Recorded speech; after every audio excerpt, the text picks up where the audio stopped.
get the staff. So up to this point, you've kind of probably noticed that we're missing the little fluttery wings that are kind of off to the side.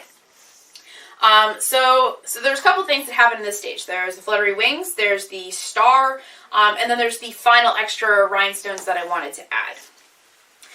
So for Lulu's staff, one of the things that I wanted to do was, in a lot of the art, it was rendered to be very, very smooth, very streamlined, fairly sleek. But I wanted my Lulu to have a little bit more of that Sailor Moon feel.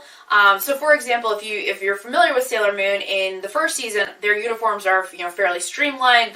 There's no extra details. But kind of as the series goes on, they start getting more elaborate. So they start getting more gems. They start getting more translucent materials.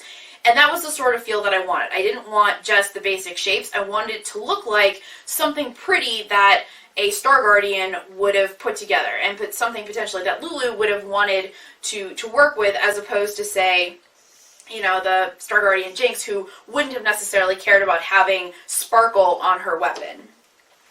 So that was kind of the feel that I went into trying to put this together.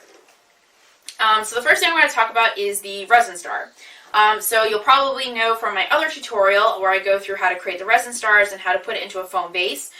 For this particular part of the staff, I created 2 sets of those. So you've got 2 resin stars, 2 sets of foam, and then I basically just glued them together to create this double-sided star. Now then I got to the point where I wasn't quite sure how to mount it inside of the space. I've seen a couple cosplayers where they've cut out transparent plastic or something that looks similar to glass, and then they just stick the star in there, and then they stick it within the actual frame. I didn't really want to do that because that's going to catch light kind of awkwardly. I wanted to kind of suspend it as best as I could. So originally I thought, well, I'll just kind of put a whole bunch of fishing line in there, and then it'll hold it in place. But it turned out that the resin star is actually pretty heavy, and so I was going to have to brace it against the main part of the staff. So what I did is I took the resin star, and then I actually put some 16 gauge wire around the entire perimeter of the star. So basically now we've got this kind of wire frame. And on the bottom, I basically took the 2 ends of where the wire had kind of finished out. I drilled some holes right into the topper part of the staff, and then I shoved the metal into the base. So now we had this wire frame where it was literally being pinned into the topper.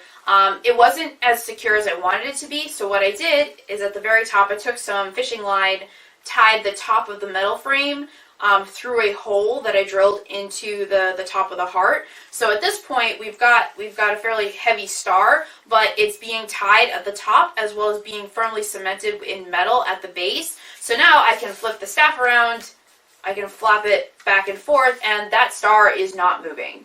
The star is fairly rigidly stuck in there.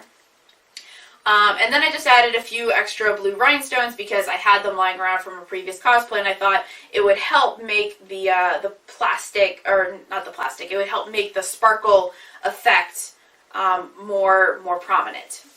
Next up were the blue wings. Similarly to the star, what I wanted to do here was create these little petals that had metal stems so that I could drill holes into the main part of the staff, and then stab the metal into the topper so that even when I had glued these on, if they got bumped in any way, they had that extra stability of the metal that's digging right into the main part of the topper. The other thing I wanted to do is to make sure that I had some sort of metal, but I wanted to use fabric as well. And the reason for that is I was going to be bringing this to PAX East. And at some point, I was going to be walking on the expo floor, which is extremely crowded. So it was very likely that this was going to get bumped into.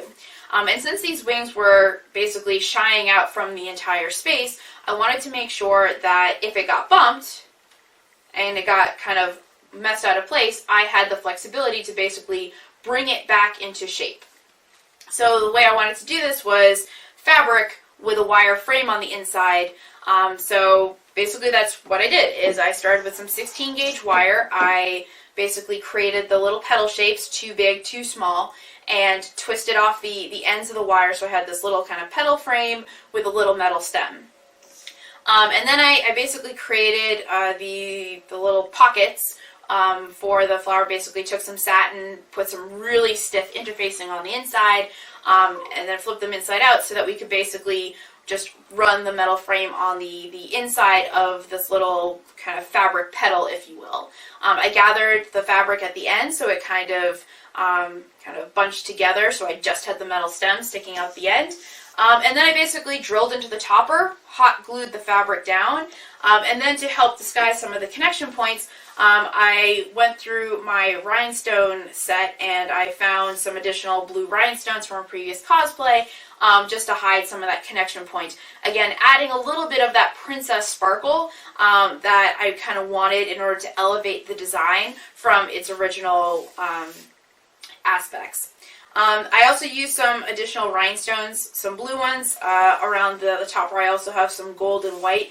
Again, it's just so that as I'm kind of walking around with it, it has a little bit of extra sparkle to it instead of just being a plain design.